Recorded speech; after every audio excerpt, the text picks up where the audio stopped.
On a quiet morning in the rugged canyons of Arizona, a group of hikers paused on a high concrete bridge to take in the breathtaking view below. The river shimmered in the sunlight, carving its way through layers of red rock, silent and majestic. Everything seemed perfectly still, until a cry pierced the air. Gasps echoed from the group as a small wolf cub, wearing a blue harness, suddenly appeared over the edge of the bridge and plummeted. Someone screamed. It was as if time froze. But amid the chaos, a woman named Rachel sprang into action. Without hesitation, she dove to the edge of the bridge, reaching out with every ounce of strength and instinct. Cameras from the group behind her clicked in a panic, capturing the heart-stopping moment. The cub, however, wasn't tumbling helplessly. He was jumping. Seconds later, something astonishing happened. A harness line, previously unnoticed, tightened midair. The cub wasn't falling, he was bungee jumping. Laughter and cries of relief erupted from the group as Rachel pulled back, wide-eyed but grinning. The pup dangled momentarily before being slowly reeled back up by a hidden mechanism operated by a nearby animal trainer. It turned out the wolf cub, named Echo, was part of a controlled wildlife rescue demonstration organized to raise awareness about conservation efforts for North American wolves. The stunt was carefully orchestrated and completely safe, yet it left everyone breathless. Echo is a symbol of resilience, said the trainer. These wolves are born into the wild, into danger, but with support and awareness, we can help them thrive. The story quickly went viral, not only for its shocking visuals, but for the deeper message it carried. Sometimes the wildest leaps lead to the most unforgettable lessons. And Echo? He wagged his tail the whole time. It started like any other morning. The desert sun rose slowly over the red cliffs of Marble Canyon, bathing the sandstone in a warm golden glow. A small group of nature enthusiasts gathered on a tall bridge that stretched across the chasm, their voices light with excitement and cameras at the ready. Among them was Rachel Myers, a wildlife photographer known for her daring shots and compassionate heart. Rachel wasn't supposed to be there that day. Her original plans had changed, and on a whim, she joined a local conservation tour led by the Canyon Watch Foundation, an organization dedicated to protecting endangered species in the wild. None of them expected the moment that would soon unfold, nor the viral chaos it would stir across the internet. As the group admired the view, something unexpected happened. A flash of gray and tan fur leapt up onto the concrete ledge. It was a wolf cub, small, strikingly beautiful, with deep amber eyes that seemed too intelligent for its age. The animal stood there for a split second, then, without warning, leapt over the edge of the bridge. There was silence. Then screams. Rachel's instincts kicked in instantly. She lunged to the side of the bridge, sprawling across the cold concrete, arm outstretched in a desperate attempt to grab the falling creature. Behind her, people scrambled to the railing, phones in hand, voices trembling with disbelief. And then, something unbelievable happened.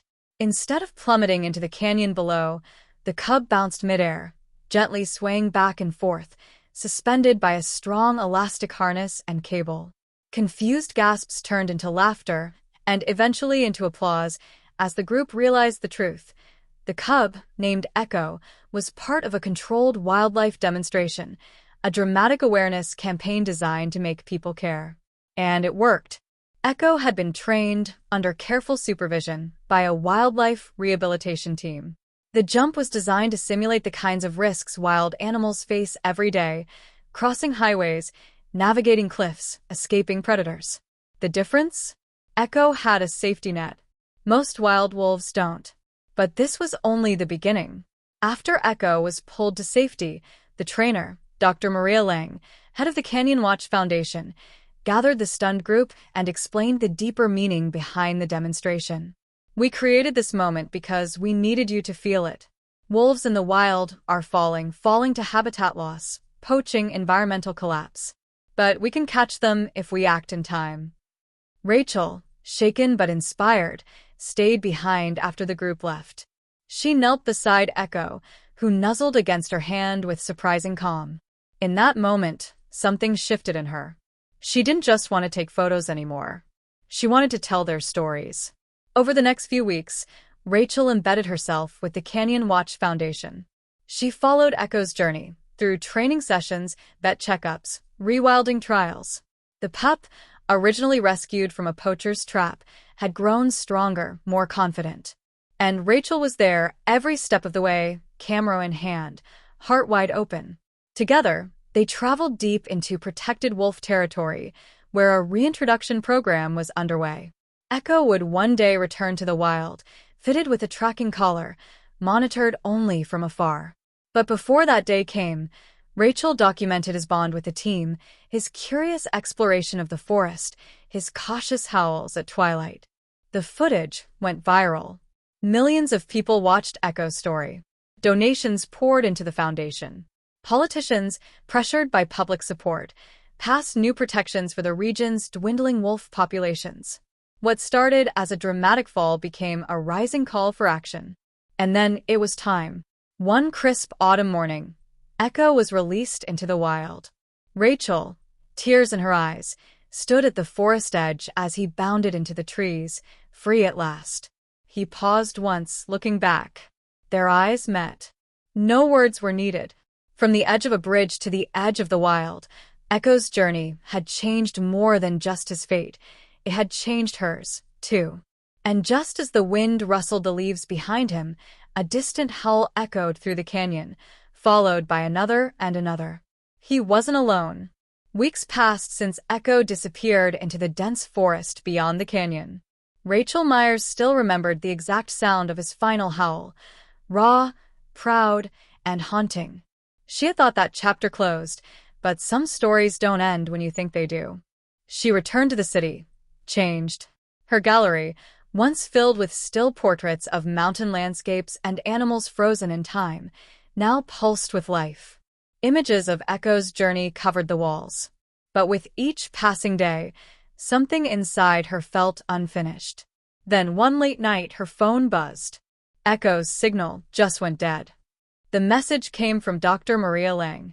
The tracker that had been implanted in Echo's collar stopped transmitting in the heart of the Kaibab Plateau, an area known for illegal logging and unregulated hunting.